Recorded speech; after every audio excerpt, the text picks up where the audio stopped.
నమస్తే, నేను నవ్వే ఇవాల్టి డిఎన్ఏకి స్వాగతం. ముఖ్యంగా తెలంగాణలో ఉన్నటువంటి తాజా పరిస్థితులు ఇప్పుడు ఈ యొక్క డైలీ న్యూస్ అనాలిసిస్లో చూద్దాం.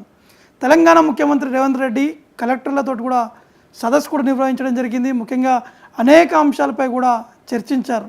రాష్ట్రంలో ఉన్నటువంటి పథకాలు ఏ విధంగా ఇంప్లిమెంట్ అవుతున్నాయి, ప్రజల వరకు చేరుతున్నాయా లేవనే అంశాలపై కూడా వారితోటి మాట్లాడి తెలుసుకోవడం జరిగింది. కానీ కొన్ని అంశాలపై మాత్రం రేవంత్ రెడ్డి ఇటు కలెక్టర్లపై కూడా కొంత సీరియస్ అయినట్టు కూడా తెలుస్తుంది. ఎందుకంటే కలెక్టర్లు వ్యవహరిస్తున్నటువంటి తీరు కావచ్చు, ప్రజల వద్దకి కలెక్టర్లు ఎందుకు వెళ్ళట్లేదు, వారు ఉన్నటువంటి సమస్యలని ఎందుకు తెలుసుకోవట్లేదు అని చెప్పేసి కూడా కలెక్టర్లపై రేవంత్ రెడ్డి సీరియస్ కూడా అయినట్టు కూడా తెలుస్తున్నాయి. ముఖ్యంగా కులగణన సంబంధించినటువంటి అంశము కాంగ్రెస్ పార్టీ అధికారం వచ్చిన తర్వాత ఈ కులగణన కూడా చేపట్టడం జరిగింది.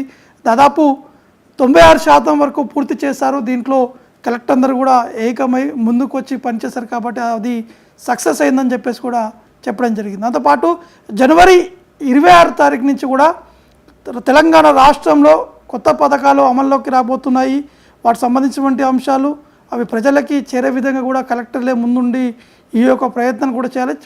కలెక్టర్లు అనేది ప్రభుత్వంలో చాలా కీలకమైనటువంటి రోల్. వారు ప్రతి ఒక్కరు కూడా ప్రజలకి అందే విధంగా కూడా కలెక్టర్లు ప్రయత్నం కూడా చేయాలి. కాబట్టి అందరూ యాక్టివ్గా ఉండాలి, ముందుకు వెళ్ళాలి, గ్రౌండ్ లెవెల్లో వెళ్ళి ఫీల్డ్ విజిట్ చేయాలని చెప్పేసి కూడా రేవంత్ రెడ్డి వారికి దిశానిర్దేశం కూడా చేయడం జరిగింది. దాంతోపాటు ఇటు కలెక్టర్ల సదస్సులో మాత్రం పథకాలకు సంబంధించినటువంటి అంశాలే కాకుండా ఉన్నటువంటి తాజా పరిస్థితులు, ప్రభుత్వం తీసుకున్నటువంటి నిర్ణయాలు కావచ్చు, దాంట్లో కలెక్టర్లు కేవలం కొంతమంది మాత్రమే యాక్టివ్గా ఫీల్డ్ మీద ఉంటున్నారు, మిగతా వాళ్ళు కేవలం మాత్రమే వారు ఆఫీస్కే పరిమితం అవుతున్నారు అని చెప్పేసి కూడా రేవంత్ రెడ్డి వారికి ఒక హెచ్చరిక కూడా జారీ చేయడం జరిగింది. అయితే కలెక్టర్లలో మాత్రం ఇప్పుడు కొత్త రేషన్ కార్డు సంబంధించినటువంటి అంశాలు ఈ నెల 15వ తారీఖు నుంచి కూడా దరఖాస్తు చేసుకునేందుకు కూడా ఇటు ప్రభుత్వం కూడా ఈ యొక్క సమయం కూడా ఇచ్చినటువంటి నేపథ్యంలో మాత్రం రేషన్ కార్డుకు సంబంధించినటువంటి విషయాలు, ఇంకా ముందు తీసుకొచ్చేటువంటి పథకాలకు సంబంధించినటువంటి అంశాలపై మాత్రం పూర్తి స్థాయిలో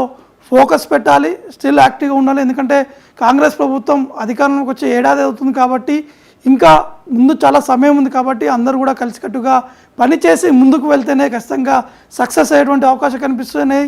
మళ్ళీ వచ్చే ఎన్నికల్లో మళ్ళీ కాంగ్రెస్ పార్టీ గెలిచేటువంటి అవకాశాలు కూడా ఉన్నాయి. కాబట్టి ఖచ్చితంగా కలెక్టర్లు తమ వంతు కూడా ఒళ్ళు దగ్గర పెట్టుకొని అందరూ పనిచేయాలి. ఖచ్చితంగా తీసుకున్నటువంటి నిర్ణయాలు, ప్రభుత్వం ఇచ్చినటువంటి ఆదేశాలు కావచ్చు, అవన్నీ కూడా పకడ్బందీగా ఇంప్లిమెంట్ అవుతూ ముందుకు వెళ్ళాలని చెప్పేసి కూడా రేవంత్ రెడ్డి కలెక్టర్లకు కూడా ఆదేశాలు కూడా జారీ చేయడం జరిగింది.